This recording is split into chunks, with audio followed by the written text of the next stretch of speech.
Good morning, Karen Bonifilio, Inner Realms, Outer Journeys. You might recognize our guest today, Kelly Martin. You want to say hi, Kelly? Hi, everybody. I'm back. I'm so happy to be here. And Karen, thank you so much for having me. Spirit gave me a tug that I needed to come back, and I said, okay, I'll do it. So yeah, Kelly didn't actually want to come on. Yeah. But if Spirit tells you to do something, you pretty much do. So that's why she's back. And I'm glad she's back. I love Kelly. Yeah. I love her perspective, and she educates me in the whole bit. Yeah, so I'm very happy to be back, but I didn't think I was ready to talk about what we're talking about because it happened so recently. But like I said, every time I saw your post something on Instagram or Facebook, Spirit kept yelling at me. So I finally said, okay. Okay, well, for those of you that don't know Kelly, let me tell you about her, and then I'll just let her take it away. So she is, oh my goodness, she has a lot of extraordinary gifts. She likes to describe herself as a psychic medium that specializes in animals because she has an incredible capacity to do so much more. She's a Reiki master and has a diverse background, including being a dog groomer for 8 years and working at a horse farm for over 10 years. To me, that's a dream job. She wants to empower people to understand animals on a deeper level and heal together, and to inspire other pet professionals to learn the art of animal communication. She firmly believes that every individual has an innate ability to connect with animals. And my dogs are really, really excited, especially Maddie, to have her here today because they have a history. She worked with them before. So we're just going to have to try to ignore Maddie right now. And Kelly, so Spirit told you to reach out. What's going on? So as you guys know, I talk to animals. And about 2 weeks ago on the 21st, my dog, my beautiful 11-year-old black lab, Labrador Retriever, crossed the Rainbow Bridge. It was kind of a surprise for me. I knew she had some growths on her body, normal tumors and stuff like that. She's some on her neck. She said some on her abdomen. And so I took her into the vet Sunday night, and she was put to sleep. And I was with her during the whole experience. And it was a really hard experience, as with everybody. But I've also, in the last 2 weeks, have had some epiphanies and understandings in how to process it and how to process grief as a spiritual awakened soul, but also a human aspect. So, and I've experienced some amazing things from my dog and confirmed a lot of things. And also she's really helped me understand and confirmed a lot of things. Because you've heard me say, I feel like our animals are our guides and teachers. They're here to help us. They're far more aware than people realized. And when she passed, she's like, well, it's part of the plan. And I actually was able to connect with her pretty much right away on the other side. And I heard her clearer than I've ever heard her before. And I feel her now. When I was coming in here to start, I could feel her following me to get ready. So it kind of helps me this process, but I also realize I'm here too, to share with this, to help other people. And I also am going to write a book about her because she was a very unique soul, is a unique soul because she's still around, and she helps so many people, and she helped me. She saved my life, and that was her purpose coming in, was to save my life and put me on this spiritual awakened path. So I think, so that's kind of why I'm here too, to share that. So do you think you have agreements with the pets before you come down? Oh, I 100% think so. Actually, I kind of saw this image and kind of take a step back. I've gone through a massive healing and a massive shift this last couple of years, and I really woke up spiritually. And actually I saw this image of us and like almost like sitting around a table and deciding, okay, what lessons we want to learn. And I see our souls of our pets kind of saying, okay, this is when we're going to come in as, this is what our job is. Because I've come to learn that our animal soul, our pets. Trying to tell Maddie to be quiet. I'm trying to find her. There she is. Yeah. So I what I understand is like they come and they follow us through our entire lives. They come in different forms, different aspects. Sometimes they're in spirit, just as our spiritual guides, kind of hang out on our energy. Sometimes they're in physical form. And each time they come in, they have a job or a lesson. It might be something as simple as just give us extra love when we need it. Mm-hmm. Support, but also kind of observe and see how we're doing. Also, they can be our guardians and protect us from different things.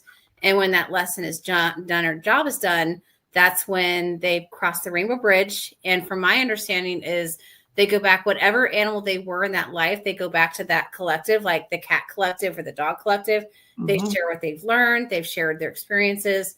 And then when we're ready, they come back. They get reborn into the next body.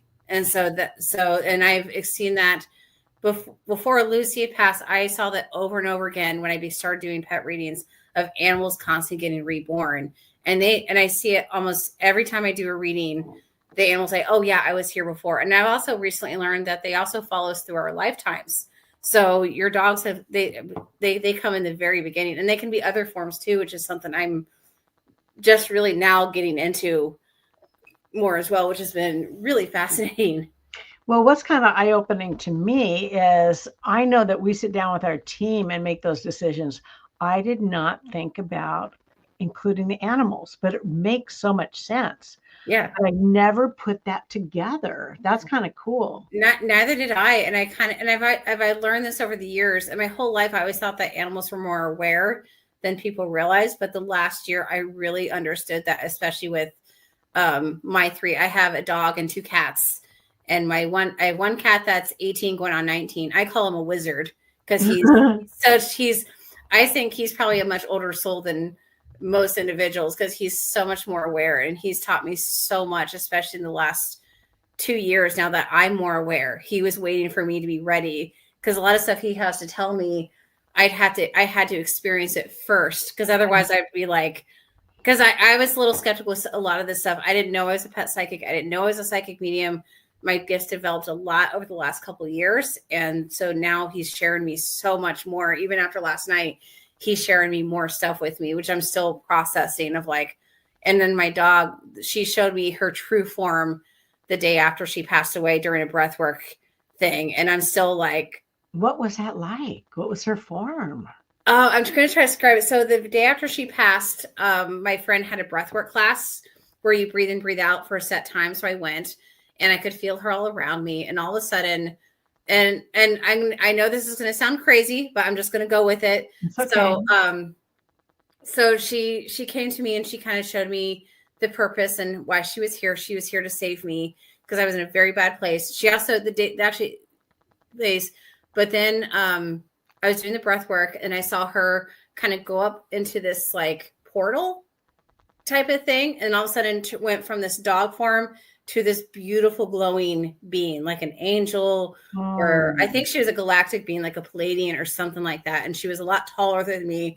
And I was like, oh my God, this is weird. Wait, she went out of animal form into... She went from an animal form and she almost like stood up and was this like glowing, are you kidding, angelic being. Like she was actually taller than, like a lot taller than me. Like, yeah, you're not that tall. No, I'm not that tall. I'm 4'11", but she was very, very tall. Like, wow. Like not your average human tall. Like she was really like probably like 7-8 feet tall. I'm guessing. And but she was a different being. Yeah. And then when she went up into the portal or where she went and she went, and I was just like, kind of like, and I came back, but it was just this amazing unconditional love. Were you crying during this? I've been bawling my eyes out this whole thing, and just like, it was just the most beautiful, amazing thing I'd ever experienced. And I came back, I was just like, what just happened? And during the breath work, there was like a weird buzzing sound that I've never heard before. So I'm still like, something major happened, and I don't know. And then actually, since she's passed, I have much more understanding of things than I ever thought I could. It's actually been I've cried a lot, but it's also been a beautiful thing too. It's been actually, I'm trying to be more positive than negative. Yeah, I don't think you can, the humanness of us with the crying and all that, I don't think you can get rid of that. I No, think you still have to experience that. no. And this is my first loss since becoming, understand my spiritual gifts as a medium and a psychic and a pet psychic. It's also my first pet loss. I mean, I've lost both my parents, so I understand grief. Oh, I understand. I mean, I've lost other pets before, but she was my first to actually big loss.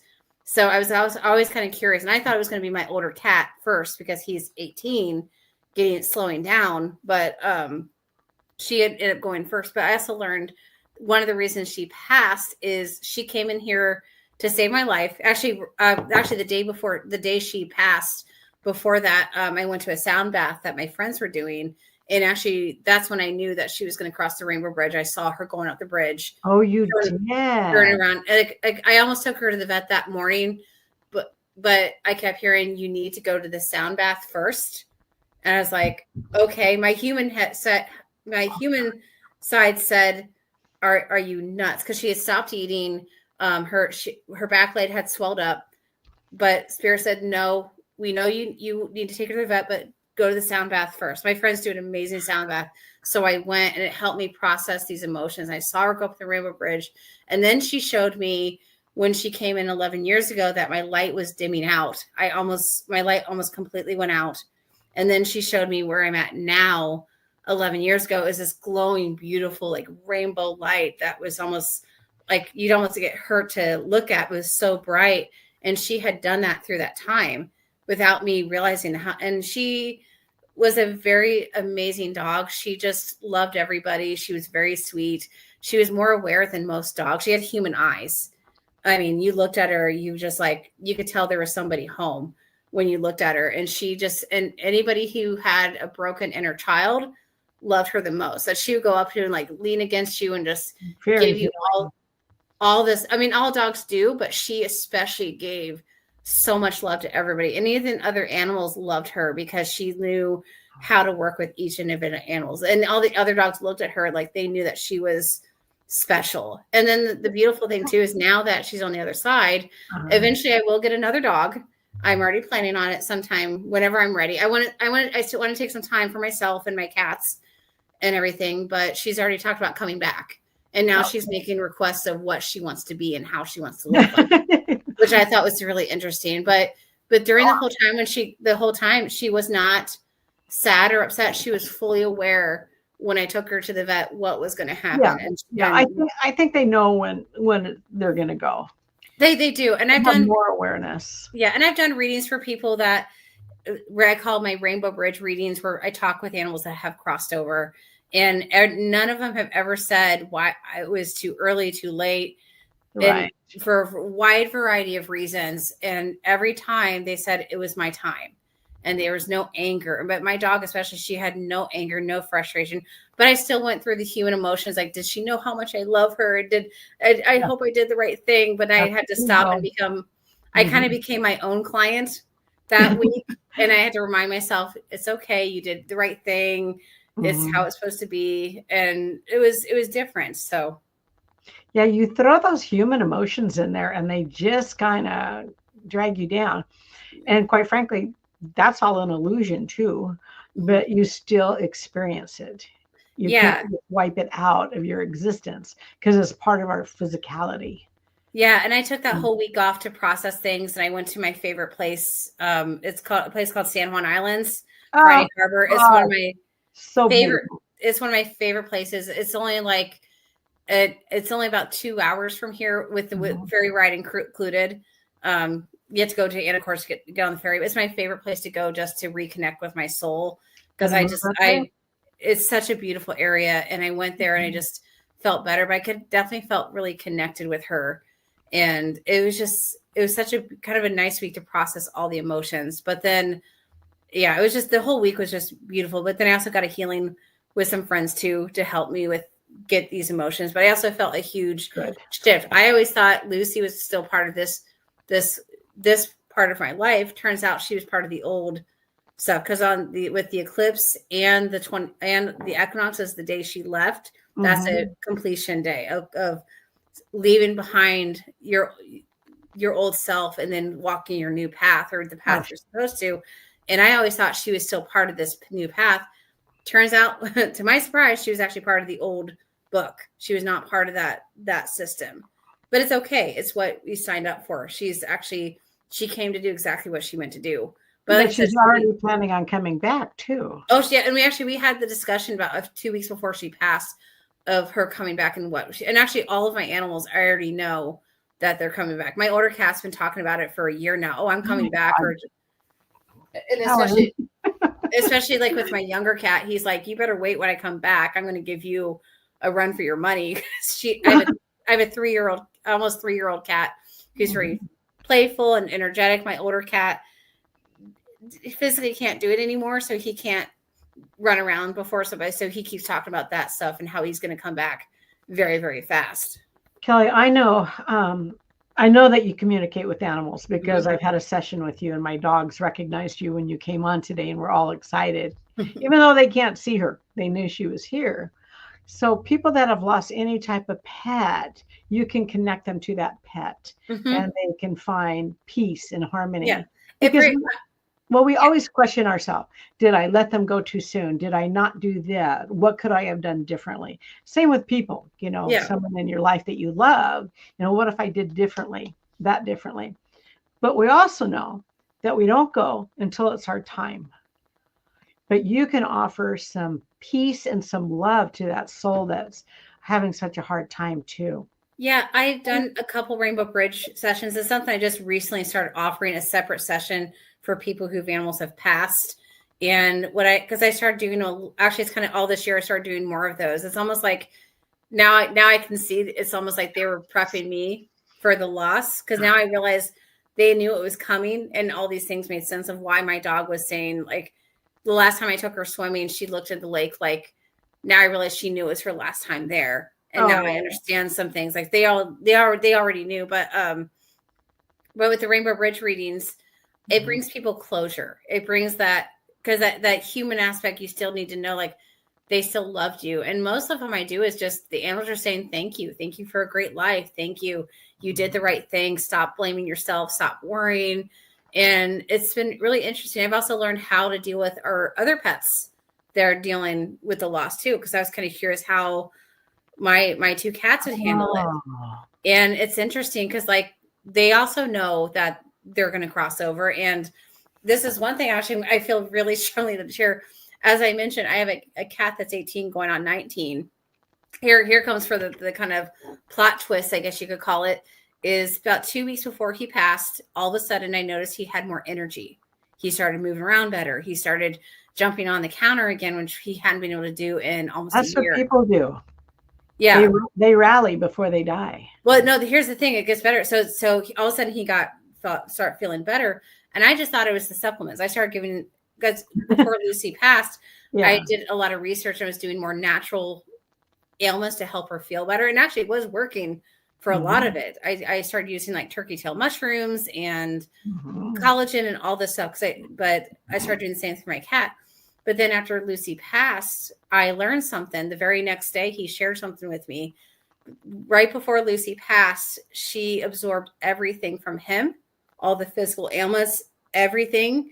So now he can be here longer. So he can look. Are you kidding? No, I had no clue that. So, wow. So that is actually why, even now he's actually laying with me. I don't know if you can see him, but he's laying on the couch there. Oh, yes, I can. In the last 2 weeks, he's back to his more lively self. I've not seen him so lively in a long time. And I realized it's because, and she said she absorbed everything. So, and she said it was also part of the plan, that was her plan. But I don't know if he knew she was going to do that. But so when she passed, he had this like sadness, but gratitude too for what she did. But wouldn't she have to know that? Wouldn't that be part of the agreement? Yeah. Well, I don't know. I don't think he knew that. I think she did it as a kindness, as a thank you or something like that. I think she kind of did that on her own, taking everything. I think she was going to take some of it, but she took probably more than he was expecting her to take, because I kind of heard, she's like, well, I'm on the way out anyway, so I might as well just take it for you so you can go on and be, because I think they're also looking after me. They said, well, we want to make sure Kelly's okay and Kelly's taken care of. And Yuki's my soul cat. He's my protector, and we have a very close bond between cat and human. And so, and our soul connection goes back many lifetimes. I mean, we've been together many, all of my animals have been together, but Yuki, my older cat Yuki, and I are really close. So she felt it was more important that he stayed on longer. And now he actually might make it to 20, and he might be here incredible. I mean, so now he's, like I said, he's completely different. He still misses her, and he misses her. But he can see her. He can totally see her. Yeah. He sees her around. He feels her energy. He's also talked about her coming back. So yeah, she's still here. I still feel her. I think that's actually what grief really is everybody is intuitive. Everybody feels spirits. No one's better than anybody else on the psychic gifts. That's why I don't really like the term professional psychic. That's actually nails on the chalkboard for me. I don't like hearing that term. I can say I could do it as a profession, but to say I'm a professional psychic makes you feel like, I think that's more of an ego thing. That's my own personal thing. But I think the grief is, it gets. You're a humble person. Yeah. Yeah. Well, grief for me is like, I think what I understand it too is we can, our energy, we can still feel the soul around us, but we can't physically see them. Right. Like the night she passed, I was laying in my bed and I felt her in my bed, and I start weeping because I could feel her energy so close. And that first week, that's when the energy is the strongest. And then they come and throughout the week, I can feel her when she's here more. But when I'm starting to see her a little bit more, I've seen her in glimpses and little images. And I felt her jump on the couch last Monday. It was the day I brought her ashes home. I felt her last night. I felt her jump on my bed. When I went to the day after she passed, I also went to the water to clear myself. I go to the water a lot around the beach and the ocean. I was driving back. I saw a shadowy figure coming through the sun that looked like her. And I knew that was her saying, hey, I'm still here. Good. And then just within the last few days, she's now come into my dreams where I actually can physically see her. She waited a little bit to actually show herself in my dreams to give me time to process and be ready. Because I think they also gradually kind of come in too, because they know us humans are not used to this spiritual stuff. If we see ghosts or spirits, we freak out. So they gradually allow the process to come in. And so I had to say, yes, I saw that. Yes, I experienced that. To validate it. But I've also noticed with my own, my two cats is that they're a lot more protective of me than they were before. Why do you think that's so? Because Lucy's gone? Yeah, I feel like because Lucy was the protector. When anything was coming in, she would bark to kind of watch over them. And she would bark. She only barked if she had a reason to bark. And she'd always look up like, okay, they felt safe. But now that she's gone, and I've noticed that because I have a raccoon that comes on my deck almost every night to eat the bird seed. It's actually kind of funny. I call her Bobby. And last week, Bobby brought her babies up on the deck to teach. It was during the day. Raccoons, I think, during the day, they'll teach their babies how to get to things because they can see them. Well, last week, it was like 4 o'clock. The raccoon came up on the deck to steal the bird seed, and he had our babies. And my older cat started hissing at this raccoon. Usually he ignores it as if it's not even there. This time they actually started hissing and getting more defensive. And my younger cat, the same thing. So it's almost like they're taking over that role to make sure everything's safeguarded for you. Yeah. Because because my animals, of course, all animals love us, but mine love me and want to keep me safe. So. Well, I imagine animals can tell when our life spirit is dimming too, and they know when you're going to pass. Yeah. So do you think my dogs knew that my husband was going to pass? I say probably most likely. I say, yeah, they knew. And I've actually heard of this sometimes too. They even said that I think some some nursing homes or something, they have pets in there. They even said there's certain pets that they go to a certain individual when they're close to passing. Because I think our aura or energy starts kind of dimming more and more. So I think they know when they're going to pass. The animals can also come in after a passing too. My dog came in 2 months after my mom passed away. So they can also come in during those times too. And sometimes I've also learned that they can sometimes as well, our animals come in because they know you're going to lose your husband or something. And they know that you're going to need that support. So they'll bring him in. Cause I got another kitten 2.5 years ago. I was my cat and my dog said, well, you can come in, we're going to bring somebody else in. And I thought she was kind of training up to kind of take over Yuki's position. Not my idea. It was the animal's idea. And so that's what I kind of thought. Now I realized it was Lucy, my dog, actually brought her in, because now that Lucy's gone, or at least on the other side, I can't see her. It's nice having my other younger cat, because she's more playful and she has that same kind of playful energy that my dog has. So having that body, but she also had to come in 2 years prior so we could build the bond and the relationship, and she could get used to being in, it's been a while since she's been in a physical body.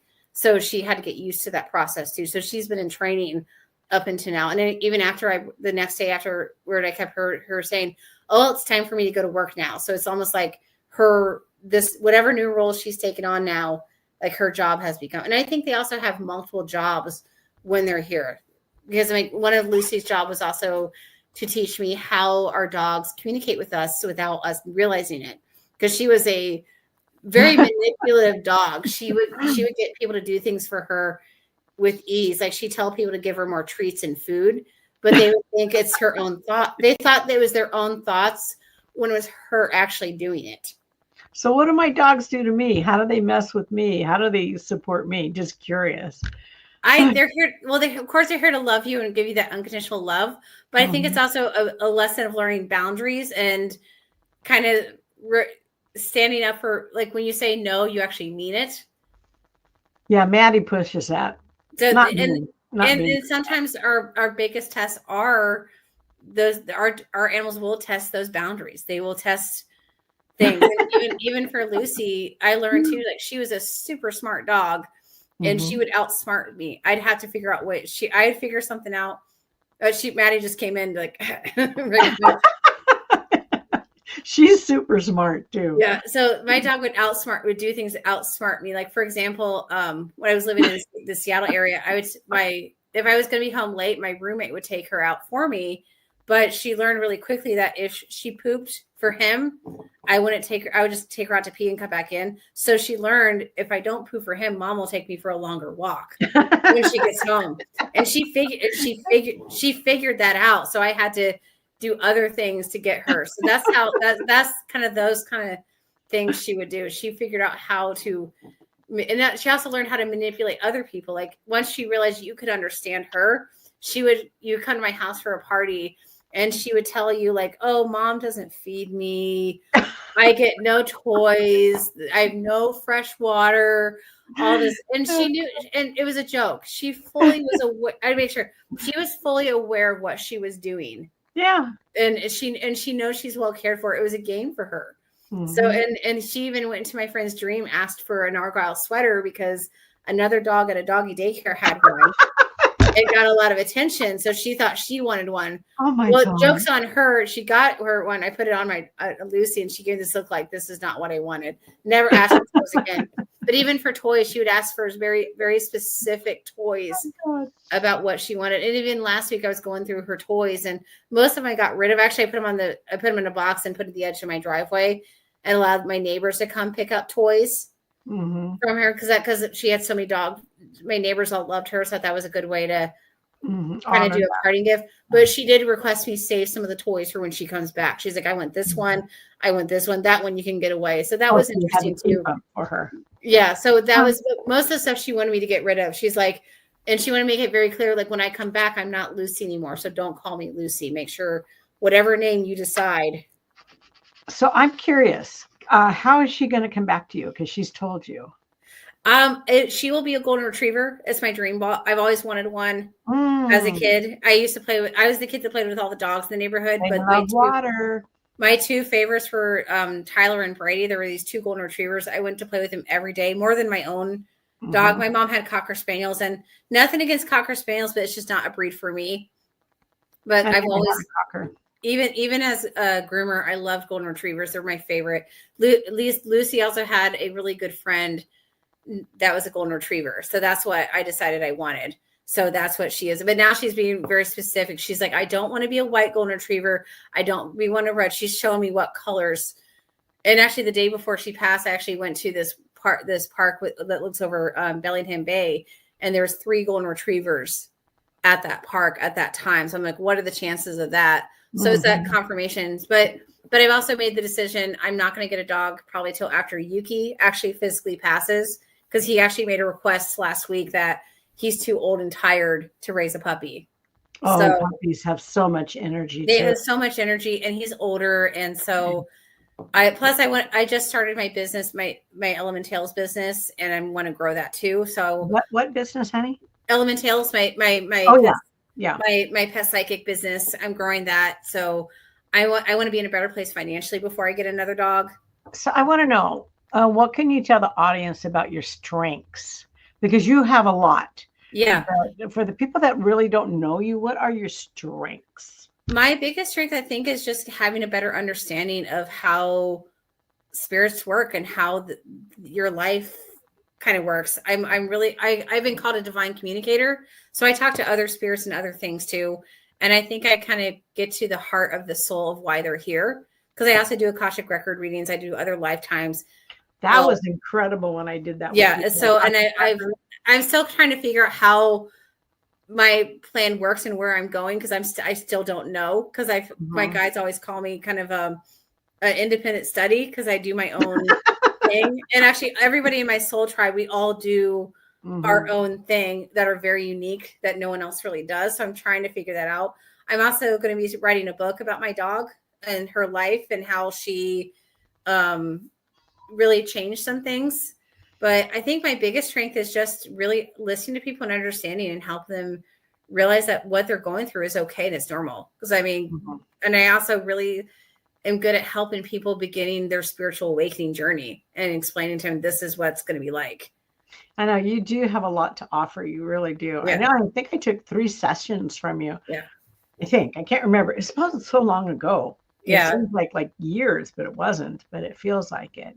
Yeah. And I've been at my worst part of my life where I almost wasn't going to be here at all, to coming back and making, they say, the dull light to the bright rainbow. So also gives me that I can show people you can pull yourself out of, I remember that part the Brig of Doom. You can come back and be this beautiful shining light. And like I said, since my dog's passed, all these amazing things I've had, even on a spiritual level, I feel more connected than I've ever felt before. I started doing the fairs last week again, and I was tapping in. Oh, good. To the things I never actually kind of reminds me too. Even earlier, I also learned something new. I did a session for someone earlier this week whose dog is actually getting close to crossing. And I saw something I've never seen before. A dog that she had actually came in with spirit, was actually there assisting the other dog that was about to pass. So just like our loved ones, when we're about to pass, like mom or dad will come in and begin the process. This dog had actually come in, and soul spirit was helping this dog going through the process too. Okay. I have to tell you something that I was just told to tell you. You know that Portland's a hot spot for psychics and all of our fairs and everything. Yeah. So you need to come here. Yeah. You need to come here. And I'm offering up my spare bedroom and bathroom for you. Yeah, I will eventually. Well, now that I also think too, since I don't have a dog right now, and the weirdest part is getting up in the morning and not having to take her for a walk, not having to be on that schedule. But I am actually doing some things now. I don't have to get home to take a dog for a walk. It's easier to find someone to look after a cat than it is a dog. True. So now I'm actually doing. I'm actually going to Portland. They have stuff going on all the time. They really do. Yeah. Yeah. I also keep feeling that I'm going to be moving some really in the next 3 years from here. I don't know where. I don't know not how. Coming down here. I know that. What? You're not coming down here. Oh no, I know that. I think I'm supposed more north. Yeah. Well, I think I'm supposed to go to the San Juan Islands, because I went there last week. Whenever I go there, I feel like I'm home. I know I had a lifetime there, and I know there's something very special and magical about that area. There's a reason why all the orca and humpback whales go there. It's not just for food. It's for other things. And I'm very connected with the whales, and I work a lot. I actually went whale watching 4 times this summer, and I really connected with them more on a level I never thought I could. I mean, and then now I'm talking about, now I'm seeing how much I've grown and how my dog really did. And I have so much gratitude for my dog. And I thank her every day for giving me this love that she has given me. And speaking about Lucy, I want to make sure we talked about all of your epiphanies that you had. Yeah.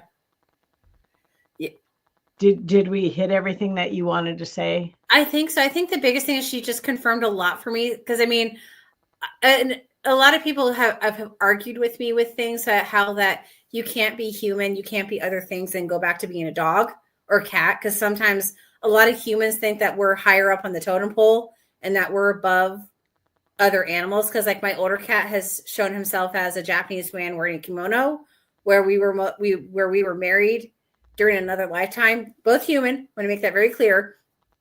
just in case anyone's saying. Well, I've heard both. So yeah, and I have found it just gave me a lot of confirmation, like this is what it is.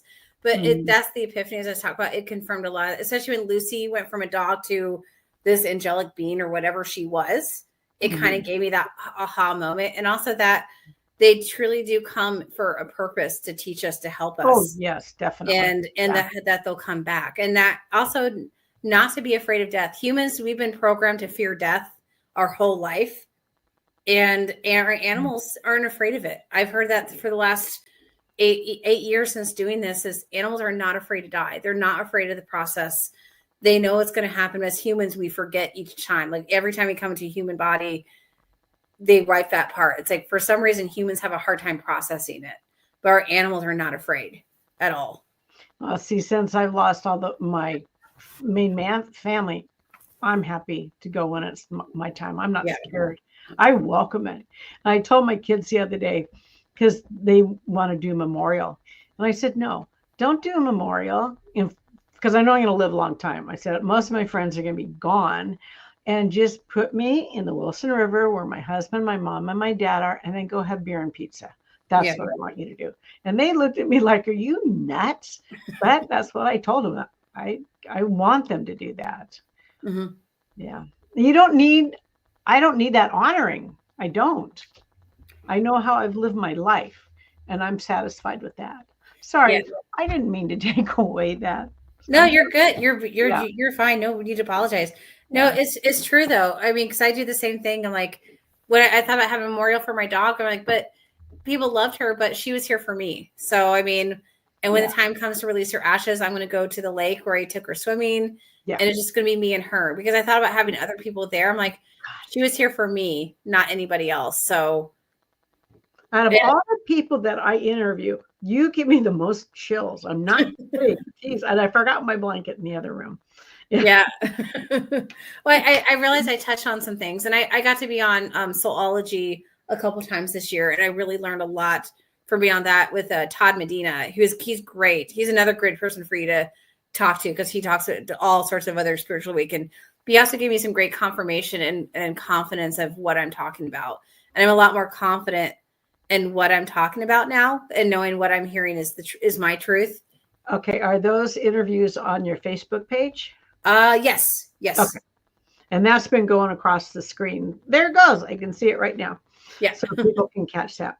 Okay. We're going to have to wind up. Is there anything else you want to say? And I want to point out, if Kelly's looking around, she's listening to the guides. Yeah. I'm always plugged in. I'm never by myself. I live I'm the only physical human in this house, but I'm always hearing spirit. Wherever I go, I'm hearing spirits. I had an in-person session the other day where I felt a Native American spirit come in and start chatting with me. Mm-hmm. It's the side effect. I call it the side effect of being a medium, is when they know that you can understand them, other souls and spirits, they'll come talk to you. Yeah. Because they haven't, because it's for them, it's actually, I just saw a crow fly by. That's confirmation there. You saw what? A couple crows just flew by as soon as I said that. It's just, when you can actually understand them, like the animals, they're always drawn to me. Animals are always drawn to me. Even the raccoon on my deck always comes up and looks at me like, huh, you're different. Like he'll stare and look at me like, you're not like all the others, kind of. Yeah. Anyway. Okay. Have you said everything? I just want to make sure. And you're always welcome to come back, Kelly. You can always Yeah. reach out to me. Yeah. The only thing is, if anybody here, I am trying to grow my business as much as I want to be here help others. I do have a business to run. I said my business is Elementails Intuitive Animal Services. So anybody here listening to this is interested in having a session with me. It can be done over Zoom. It does not have to be in person. Just find me on Facebook, Elementails Intuitive Animal Services. Message me, set up for a session. And I'm fairly reasonable at $65 an hour over Zoom. If you're within an hour of me, I can come to you, but the charge goes up just for travel fees. If I didn't have to not cuss, I would not cuss, but those prices are incredible. Yeah. I want them to be reasonable for people because I'm on a budget. So I know other people are on a budget. And I also, another on my soapbox, I think some intuitives charge way too much for their services. So that's my personal opinion. I'm not going down that road. Yes, that's it. It's my personal opinion. I try to be reasonable what I would pay for. So yeah. Well, like I told the audience, I've done 3 sessions with you on 3 different things. Yeah. So Kelly, I thank you so much for coming on. And hey, I know the next time we can talk about your book, but you're always welcome to come back. Perfect. Thank you so much. And thank you for having me. I love you. Thank you.